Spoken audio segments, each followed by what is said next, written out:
Okay, there's no doubt that. So we've talked about how data can have a measure of center, like the mean, median, mode.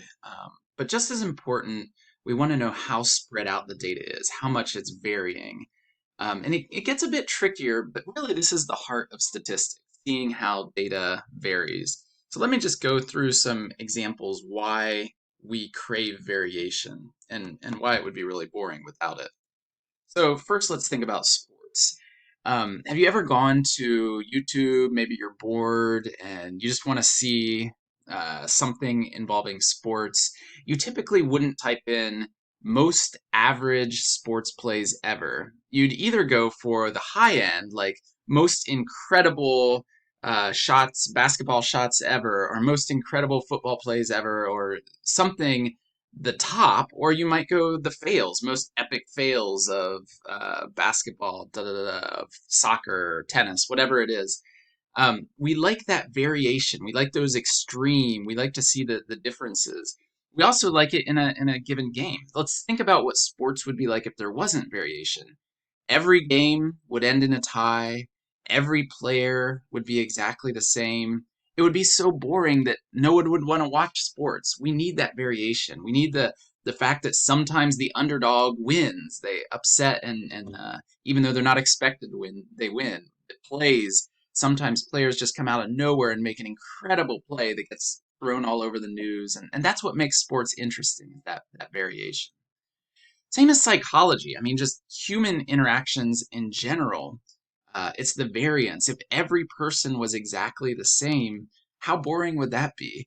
Relationships are heartbreaking, but also meaningful to us because people are unpredictable. They're different. Everybody's a little bit different in how loyal they are, or how trustworthy, how compassionate they are, how they manage anger. All these things, the variation is what makes relationships so mysterious and interesting. Another one would be business. Can you imagine a stock market where there was no variation? So variation would be like the moving of the different stocks and their prices, and that's why people invest. If every stock was exactly the same price, can you imagine how boring Wall Street would? Some people might argue that Wall Street is boring anyway, but it would be much more boring if there was no variation whatsoever in stocks or stock prices. And then language. I mean, language itself, every language is different in its flavors. Even within a language, the ways we can express things is very different. Uh, I tell this story because, true story, I when I was going around India, one of the ashrams I went to was Sai Baba, this guy right here. Um, and his ashram, massive following. We're talking about millions of people who kind of subscribe to his belief system. But we went to my friend and I went to his compound where there was like, I don't know, 50, 60,000 people. It had its own airport, hospital, school, everything. And and yet they thought that the variation of language was kind of wasted breath, I guess. So one of the interesting rules when you were on the ashram grounds, you weren't allowed to say anything except Sai Ram. There was no variation in language. Everything you said had to be Sai Ram. So if you asked for a bottle of water, it'd be Sai Ram, Sai Ram. If you're angry at someone, Sai Ram, Sai Ram. Everything is Sai Ram, no variation in language. And the idea, his teaching was that the more you talk, unless you're like enlightened, the more you talk, you kind of lose your spiritual value or something like that. So that silence is golden, and if you are going to talk, the only thing you should say is Sai Ram. Um, so that was a interesting perspective on when there isn't variation in language. And I actually got busted. My friend and I were behind a building talking, and we got caught by the Sairam police, and I got put in trouble. I did not enjoy that no variation in language. So what we're really looking at, like how does variation play into statistics? Yeah, we start with what's the typical value. This isn't the variation here. The first question is not the variation. It's just the measure of center. But then we want to know how far things are away from the average.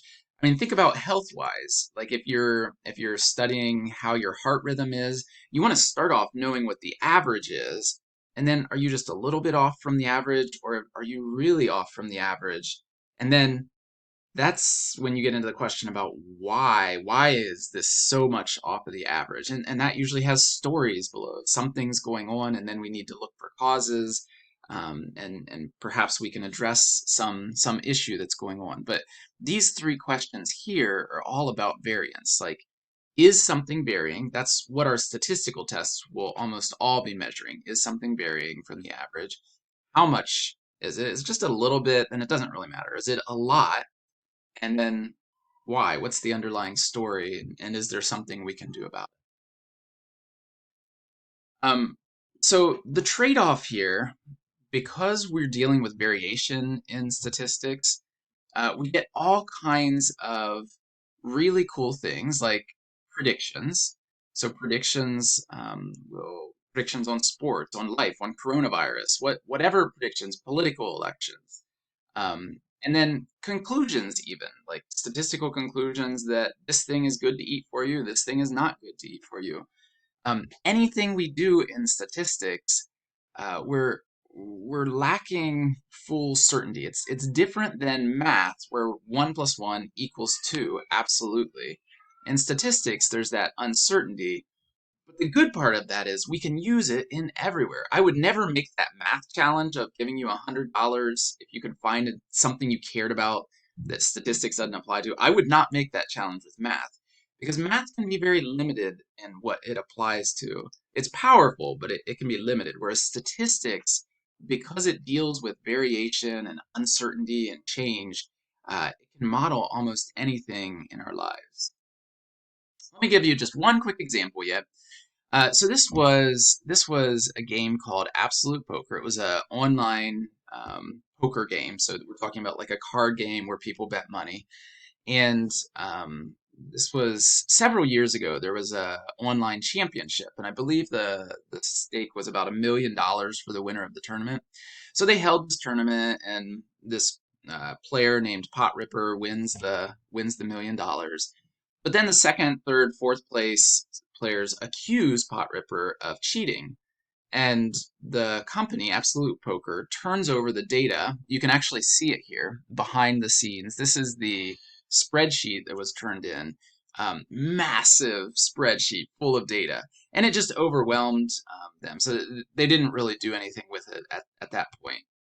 But then a few months later, someone who had had some experience with spreadsheets started going through it, started plotting, visualizing some of the data from that online tournament.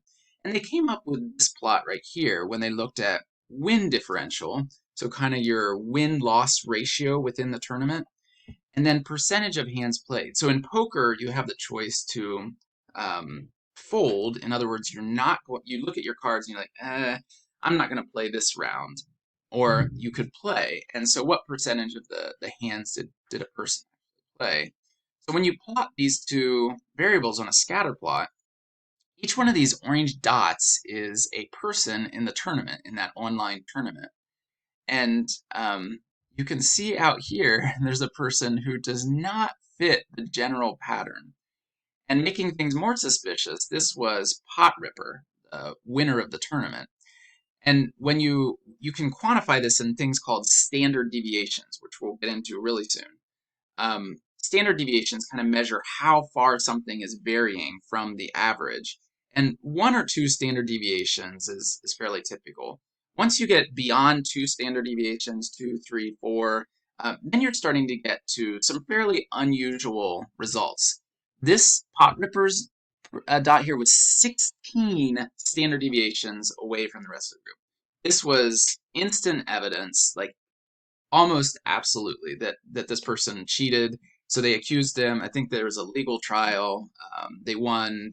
I mean, it was very clear because of this variation, and the chance of this variation just happening by randomness alone is virtually zero.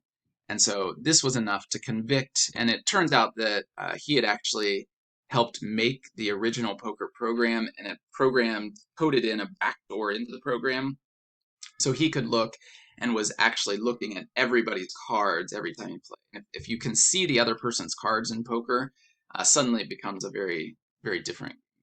So that was a example of how variation was used uh, to expose fraud and change the course of this